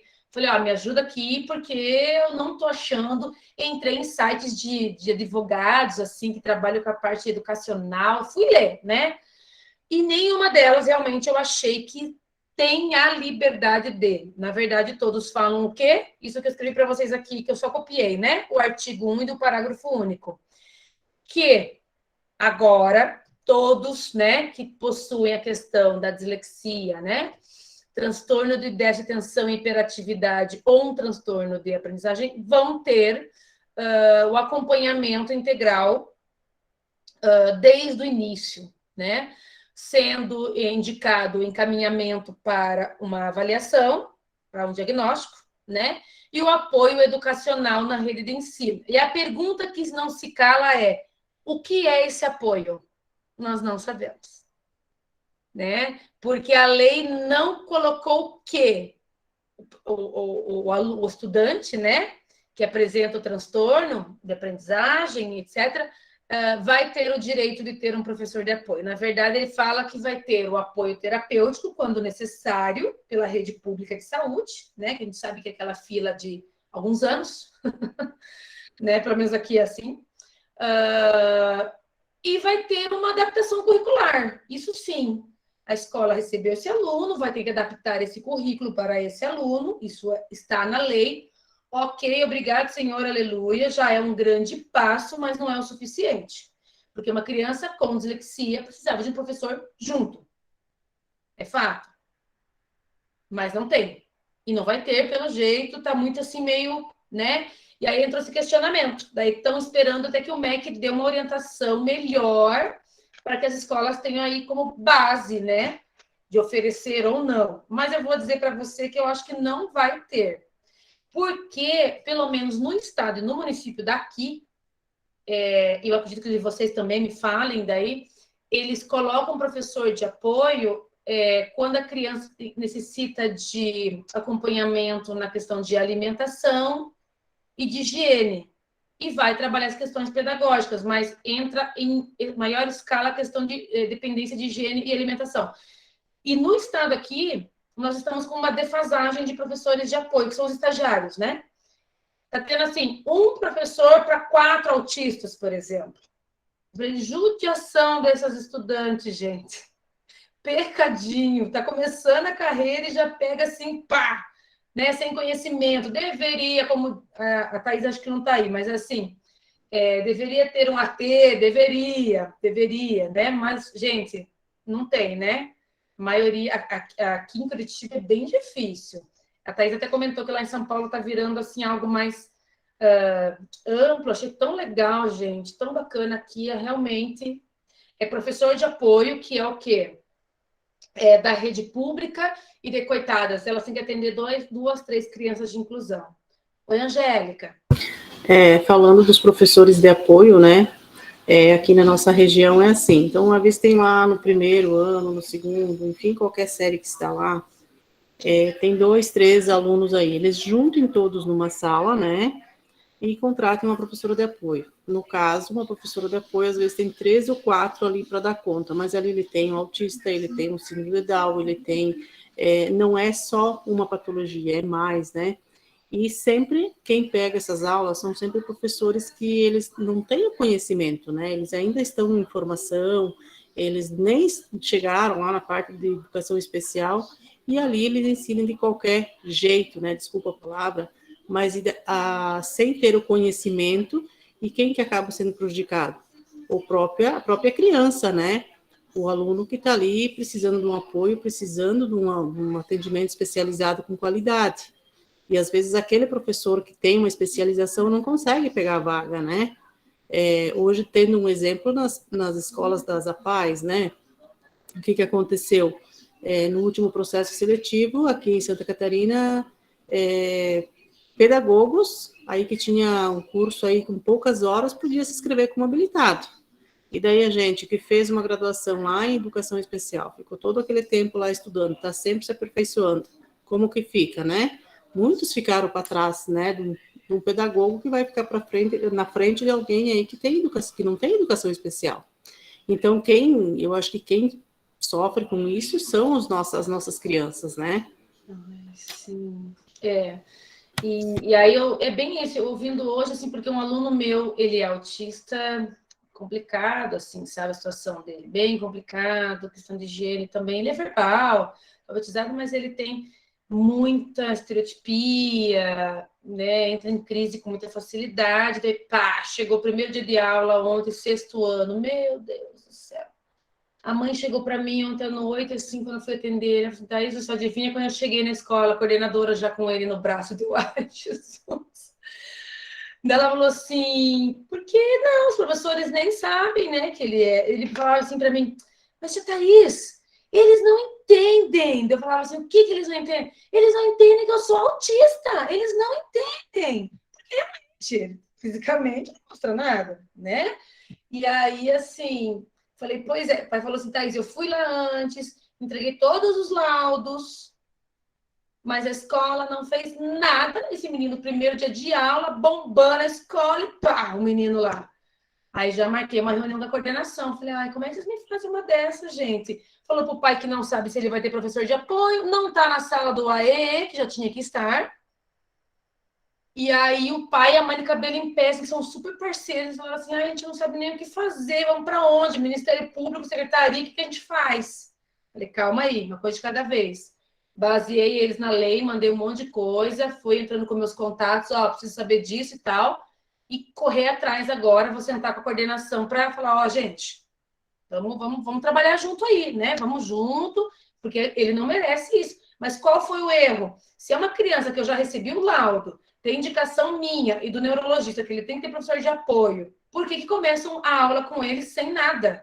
Nada, de tipo, aula vaga, gente, no colégio estadual, como é que é? Joga uma bola e se vira negada, entendeu? Aí pense como é que esse menino ficou. Escola nova, série nova, todos os amigos novos, porque daí sai do municipal, né? Foi para o estado, que é ensino fundamental 2. 2 anos de pandemia, ele sem ir para a escola, porque ele é de inclusão, ele não conseguia se adaptar à escola. Olha a bomba para esse menino, gente. E aí, a falha no sistema em não organizar tudo antes para ele. Então, a inclusão, gente, é falha demais ainda, sabe? E é difícil. E a gente agora está, assim, numa maratona, sabe? E aí, quando falou assim, nós não sabemos se ele vai ter tutor. O pai, oi? Eu falei, não dá, ele não dá sem tutor. Não dá, gente. Ele é uma criança que não tem como, sabe? É impossível. E ele tem uma série de comprometimentos, enfim, não vou entrar nessa questão. Então, como é difícil, né? Então, imagine para hiperativos, né, disléxicos, transtornos de aprendizagem. Você acha que eles vão ter apoio? Sinceramente, gente, quero muito acreditar. Quando eu leio, todo mundo soltou rojão, né? Associação Brasileira de Dislexia, Associação Brasileira de TDAH. Nossa, conseguimos uma conquista. Eu falo, tudo bem, que legal, mas agora eu quero ver acontecer. Porque quando saiu a lei de inclusão, vocês lembram disso? Foi um problemão, porque tem que adaptar a escola, porque tem que pôr rampa, as escolas se viram loucas, e aí foi aquela confusão. E até hoje estão aí, já faz mais de 10 anos, ainda tropeçando. Imagine agora para esses aqui, né? Se tiver o currículo adaptado, obrigado, senhor, tomara que façam. Mas um professor de apoio, realmente, eu não creio que aconteça. Eu acho muito difícil, sabe? E aí, a próxima aula é intervenção. Ou não, na verdade, é uma vida de farma, né? Mas olha só. Eu quero saber se alguém quer falar de um caso, porque eu tenho vários que eu deixei separado para vocês aqui. Porque vai que ninguém me traz um caso, eu tenho um monte, gente. Eu já venho, ó, eu venho com plano A, plano B já para vocês. Tem alguém que quer falar de algum caso? Quer trocar ideias, estudar junto? Não, ninguém, tá todo mundo super massa aí com os casos? Olha, então tá, vou pôr o meu, hein? Eu vi que o pessoal, tem um pessoal lá que falou que ia começar a atender uns com suspeita, né? De TDAH e tudo mais aí. E aí agora era a hora, hein? Agora era o momento. Então é o seguinte, vou colocar para vocês então, gente. Vamos ver se vocês me ajudam. Deixa eu abrir meu arquivo aqui. Estudo de casos. Pois é, Thaís. Igual eu estou atendendo o Nicolas, né? Uma criança que a gente está estudando, está averiguando, né? Investigando. E é como você tem falado nos cursos, é sempre muito difícil de fazer os levantamentos, porque ao mesmo tempo que tem um déficit de atenção muito acentuado, já aparece um lado muito inteligente, muito esperto, muito sagaz, mas aí já tem aquele lado que é desorganizado, que é estabanado. Então, assim, tem que ser muito criterioso, né, a avaliação, muito criteriosa a avaliação. Então, Terminou a avaliação dele, Maria? não terminei, porque ele mora em outra cidade e aí a mãe não organizou para trazer ele ainda. Ai, Aí Jesus. tá parado. Não deixe ficar muito tempo, senão você perde todo o processo avaliativo, você tem que fazer tudo de novo. Pois é, hoje eu ainda conversei com ela para ela organizar e agilizar. Comenta com ela, fala assim, olha, quando eles estão em avaliação, a gente não pode deixar de passar mais de um mês, porque aí a criança já está mudando, né? Então, você perde todo o processo de avaliação, tem que avaliar tudo novamente. Falar, pense no dinheiro que você investiu, fala assim para ela. Tá bom. Né? Porque, não, mas é verdade, gente, a gente não pode demorar muito, assim, né? A criança está em desenvolvimento, né?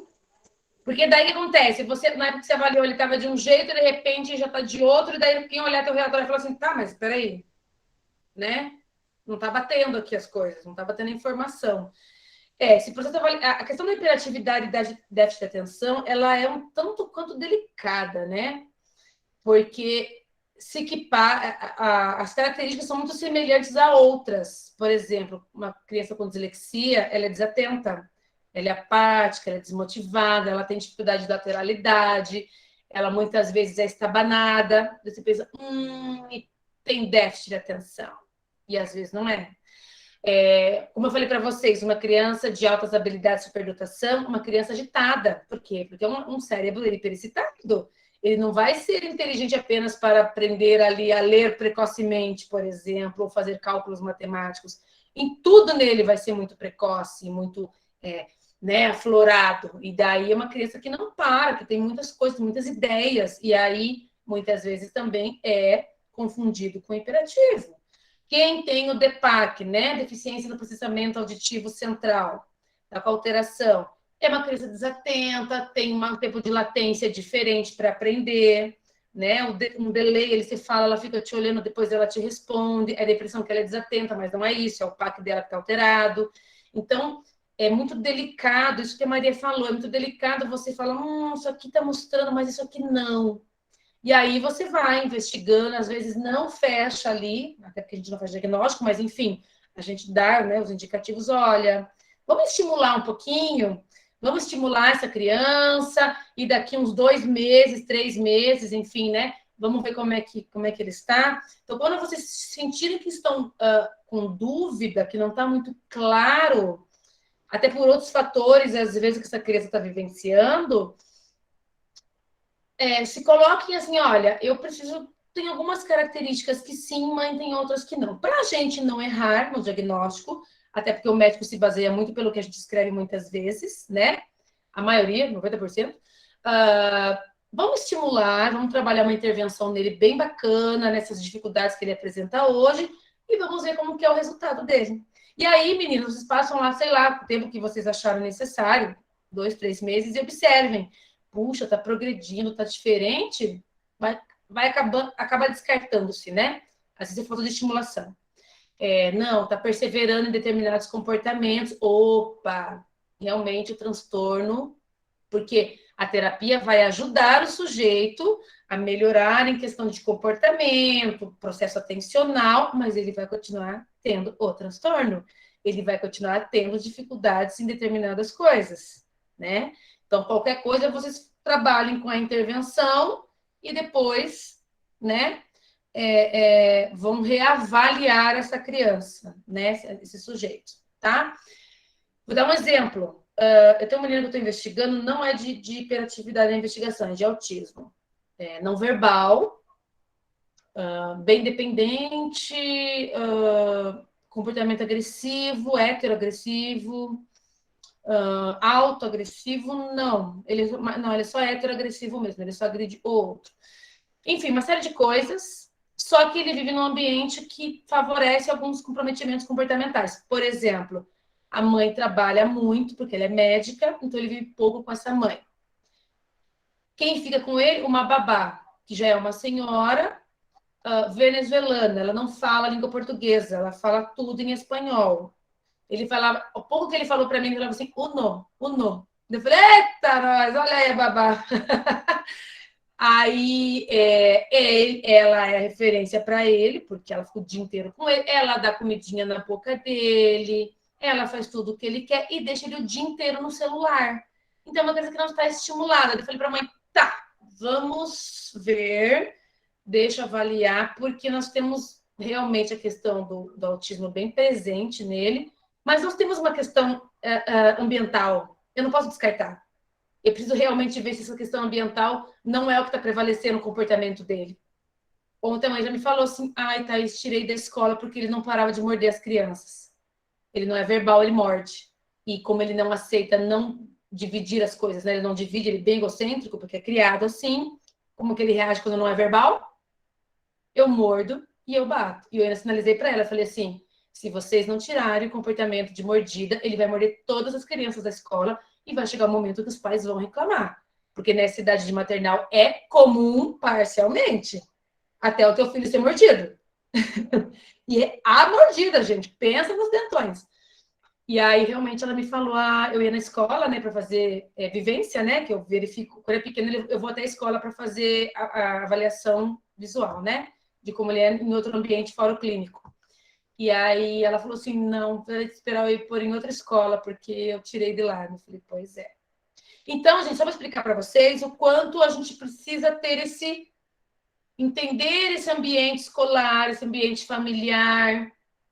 Tenho orientado muito a mãe de tirar reforçadores negativos, né, e trazer reforçador positivo. Então, assim, mas dá para ver que a mãe não sabe lidar com ele de jeito nenhum. Uma criança que vai precisar de muita ajuda, muito estímulo, né? E não sei, depois eu conto para vocês a questão do diagnóstico. Deixa eu falar para vocês o seguinte. Deixa eu ver aqui se eu consigo mostrar. Ó, eu quero que vocês me ajudem aqui, ó, nesse estudo de casos. Na verdade, são casos reais, mas que eu quero que vocês comecem a treinar o olhar de vocês, quem ainda não, principalmente quem ainda não trabalha com isso. Quem trabalha, acho que vai ser um pouco mais fácil. Beatriz, de 8 anos, estuda no 3º ano no período vespertino, tem apresentado dificuldades na escrita, com diversos erros ortográficos, leitura insegura, com dificuldade em interpretação de texto, apresenta comportamento retraído, interagindo pouco com os colegas. Essa é a queixa. Agora eu quero ver a participação de vocês, tá? Abra os microfones, sem medo de ser feliz, gente. Então, o que vocês suspeitam dessa menina? Dislexia? Dislexia? Por causa da dificuldade de execução Dislexia. de texto?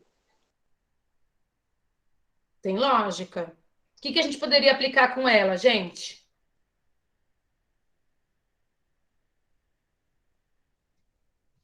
De teste? Vamos lá. Teste de leitura e escrita, inicialmente. Uhum. Mas aí a gente começaria já com esse teste, sendo que ela tem dificuldade? Não, começaria com a EOCA ou a Caixa Lúdica, para ver a iniciativa dela, para ver o que ela apresentaria, quais áreas de interesse dela, e já daria sondada. Aí, de acordo com o que ela apresentar, as dificuldades ou as habilidades, a gente já ia montar o plano em cima disso.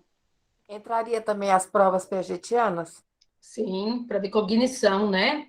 Sim. Piagetianas, ela é base, né, gente? Eu não vejo uma avaliação neuropsicopedagógica ou psicopedagógica sem cognição. Certo. Se o nosso foco de trabalho é estimulação cognitiva, né?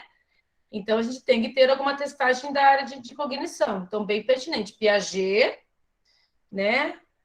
A questão a primeira sessão, ok. Exame motor, encaixa aí? POP, TT, alguma coisa? O que vocês acham? Acho que sim. Sim, né? Lembra que eu falei... Eu nem sei para vocês ou não, gente, é tanta aula, né? Mas, assim, o exame motor vai nos trazer respostas, principalmente se há uma suspeita de dislexia. Por quê? Porque você vai observar como essa criança se organiza no espaço, como ela se auto-percebe fisicamente, se ela entende o que é direita e o que é esquerda, se ela consegue fazer um processo de olhar para um espaço e depois para outro e não se perder. Quem tem dislexia se perde demais, tem uma dificuldade espacial e motora fina. Se faz um movimento de praxia manual adequadamente, né? Para fazer esse movimento de escrita. Se é uma criança que tem, né? Um rastreio visual adequado, e tudo isso, o exame motor, né? A testagem motora, seja qual vocês utilizarem, vai nos ajudar. Então, se é uma criança que tem dificuldade na escrita, é gráfico também, tem dificuldade, pode ser uma disgrafia, por exemplo, né? Com diversos erros ortográficos, pode ser a dislexia, tem algumas testagens, né? O PROLEC é um dos testes que a gente usa muito para dislexia. Você vai usar lá um ditado, uma leitura, uma produção de texto, para justamente você observar se ela faz trocas fonéticas na escrita e na leitura, no reconhecimento gráfico das letras, né? Do P por D por Q, né? Essas letras que são semelhantes, você vai testar tudo isso para realmente você observar. E por que vocês acham que ela tem um comportamento retraído e interagindo pouco com os colegas, gente? Por que será que ela é assim? Pode falar, gente, eu não tenho medo, não. Nós estamos estudando junto aqui. As crianças que apresentam alguma dificuldade, normalmente elas vão ficando mais retraídas, ou mais depressivas, mais elas vão se expressando menos, se sentindo menos capazes. Então, eu acredito que isso é um dos motivos dela ficar mais quieta. A questão emocional, né? Ela vai percebendo as dificuldades dela e ela vai cada vez interagindo menos, se for realmente isso, o diagnóstico dela, né? Depois, né? Eu quero trazer um mais pesadinho para vocês. Eu não vou entrar muito nesse aqui, não. Eu quero um mais... Cadê? Esse aqui. Thales apresenta dificuldade atencional durante as aulas e avaliações. Apresenta notas baixas, sem interesse no processo de aprendizagem, gosta de ser sarcástico, sem iniciativa e organização para estudar. Apesar de apreciar a escola, prefere aulas remotas, por não precisar interagir com os pares. Apresenta PAC alterado, realizou acompanhamento com neurologia, que indicou o uso de Ritalina 10 miligramas, sem a continuidade atual. Também realizou acompanhamento com psicologia, devido ao eletroencefalograma alterado, fez uso de Trileptil. Ai! O que tem esse garoto? Eita. Muito TDAH, difícil. Tem TDAH? Não. Tem, também. Também. Comorbidade. Qual é o principal? Transtorno do processamento auditivo central também? Tem alterado também. Mas ele tem uma outra coisa que é o principal. O que será? Vamos ver se vocês descobrem. Autismo? Sim, Márcia, ele é autista. O sarcástico imaginei, que fala, pelo- né? O sarcástico que fala, mas como assim sarcástico? Né? Que interessante. Geralmente eles não têm essa tirada. Mas é a forma de defesa dele. Ele é um nível 1, né? E ele é hiperativo, com déficit de atenção, e tem processamento alterado. Sem contar, eu estou até com o exame dele lá agora, novo, que eu tenho que olhar, que a mãe me entregou hoje, por sinal. Então, gente, que jovenzinho fofo de tudo, mas com uma dificuldade gigantesca social, não dá conta do processo de aprendizagem do ensino fundamental 2, mas já tem, a escola já ofertou um professor tutor, mas ele falou que ele quer tentar primeiro sozinho, porque é uma idade que eles têm vergonha, né? Mas a escola já dispôs de um professor para ele e um currículo adaptado.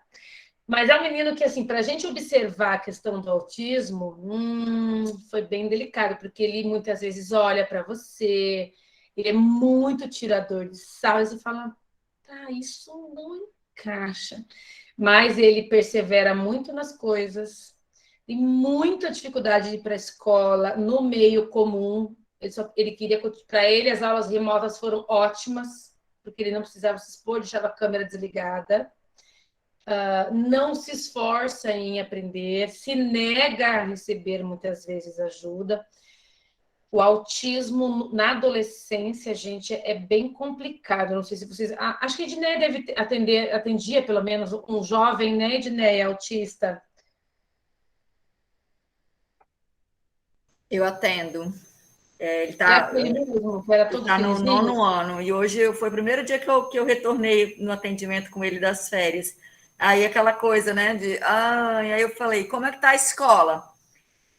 Isso tá legal, mas falava qualquer outra coisa menos o que eu queria, né? E aí eu perguntava, e os professores? E você tá dando conta?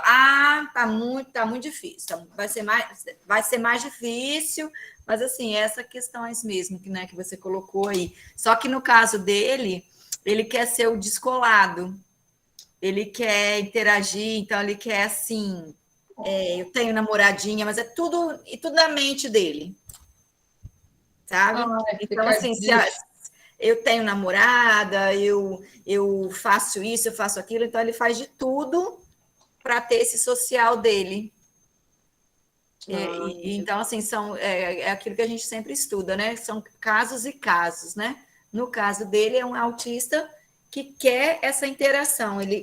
Por quê? Porque como ele tem essa dificuldade na escrita, na leitura, ele quer compensar com esse social dele.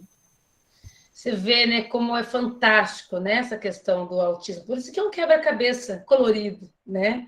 Você vê um meu aqui todo fechado, retraído, o teu já querendo ser, né, o popular. Isso é muito interessante e desafiador para nós, meninas, né? Então, assim, e esse garoto que eu mostrei para vocês ali, olha só como ele tem muitas coisas juntas, né? E para fechar, Ana Beatriz, do 2º ano, apresenta dificuldade no meio escolar, é agitada, teimosa, impulsiva, agressiva, não gosta de estudar, dificuldade em aceitar regras, obedece mediante intervenções, demonstra suas emoções com facilidade, sem filtrar comportamentos, prefere brincar com os meninos por ser divertido e ousado. escreve em letra cursiva, faz de forma silabada, confunde CFV, chupa o dedo devido à ansiedade. Na matemática, com material concreto, né? Ela tem um resultado melhor. E aí? O que a gente aplica com essa garota aqui na avaliação? Para investigar. O que vocês acham? EOCA, né? Ou sessão lúdica. O que mais?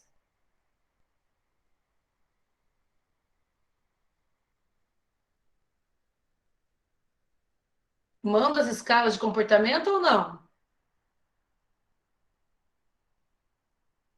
Vamos lá, gente. Nossa, é um Toddzinho aí que a gente tem. O Nescau, Todd.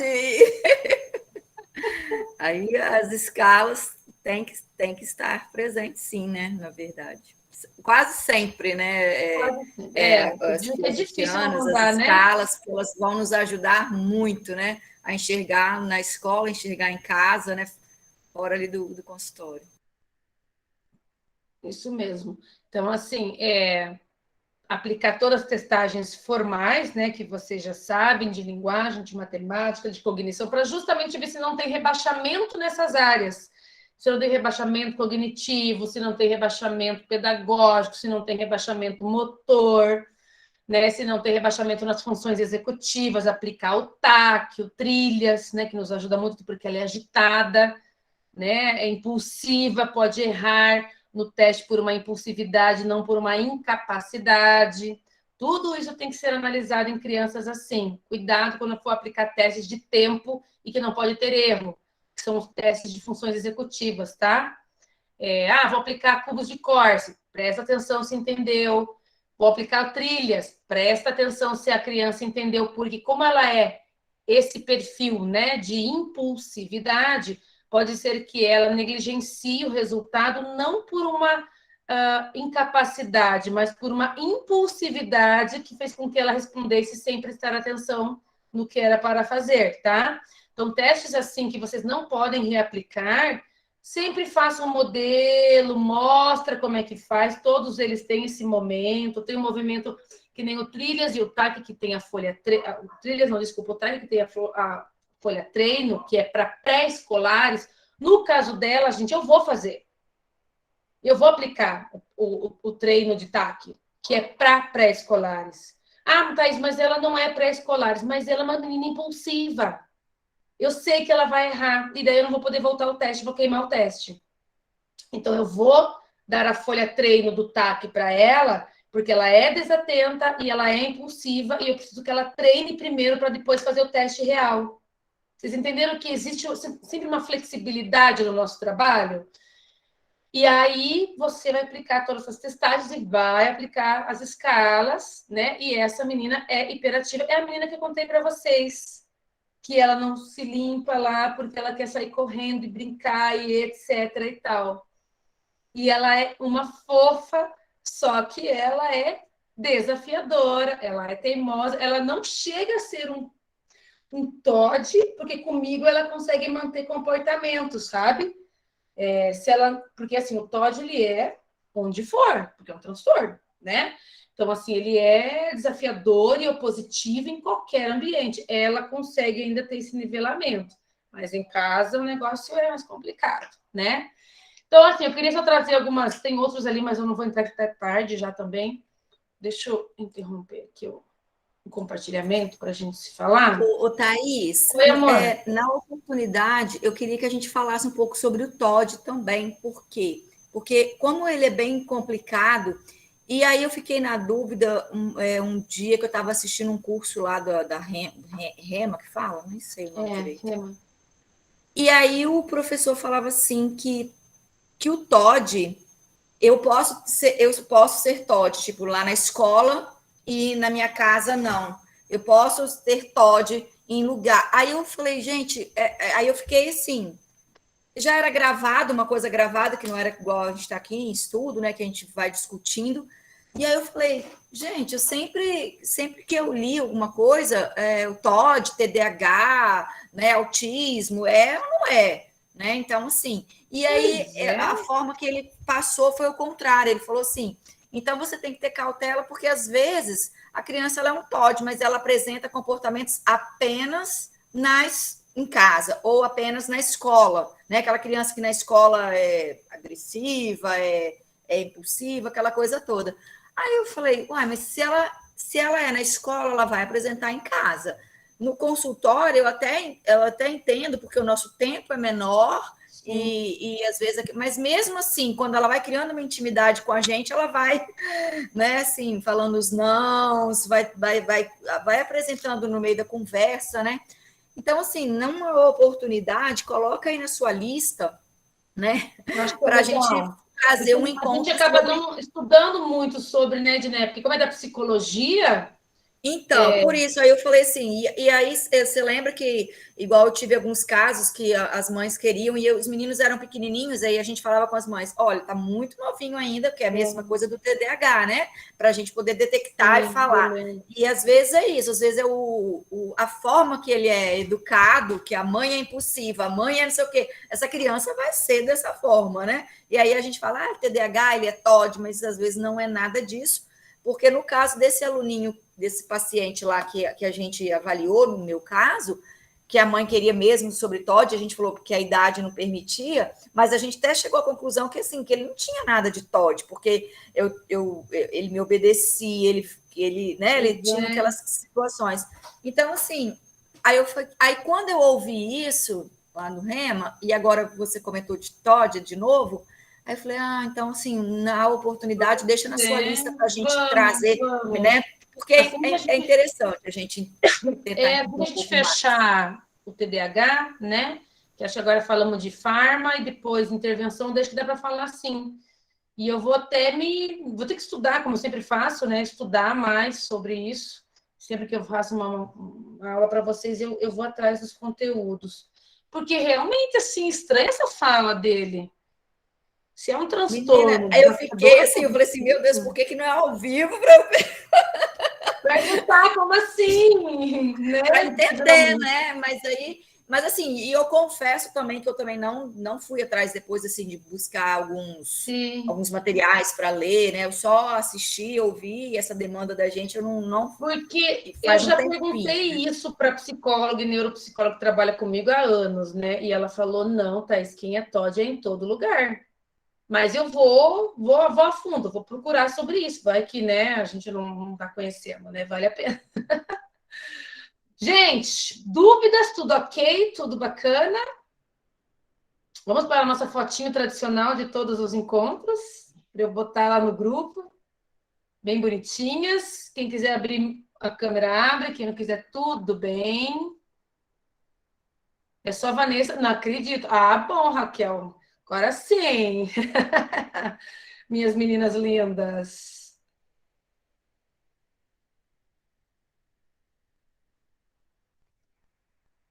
Então, deixa eu ver aqui se deu certo. Cadê essa mulherada, gente? Então, não é? Cadê o povo? Tá todo mundo tão quietinho hoje, gente.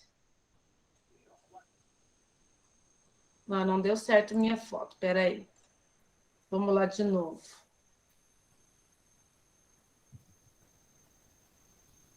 Deixa eu ver aqui se deu. Ele tá abrindo um arquivo. Nossa, meu computador tá muito louco hoje, sabia? Não tô conseguindo tirar foto. Segura o tchan aí, mulherada. Ele tá abrindo um outro arquivo. Não sei por que ele tá assim. Segura as pontas aí. Eu fiz um print da tela, qualquer coisa. Você fez? Então você me manda, porque eu não tô conseguindo. Eu não sei o que aconteceu. Quem fez? Quem falou? Manda lá no grupo pra mim. Raquel, então, manda. Fala, amor. Não, eu que mandei. Eu que tirei a foto. Então beleza. Manda pra mim no grupo lá, tá bom? Gatíssimas, muito obrigado. Uma ótima noite, bom descanso, boa semana. Fiquem com Deus. Até a próxima. Obrigada a você, como sempre, muito atenciosa. Fiquem todas com Deus, meninas. Amém. Fiquem bem. Parabéns, Thaís. Parabéns a todas aí. Beijo para todo mundo.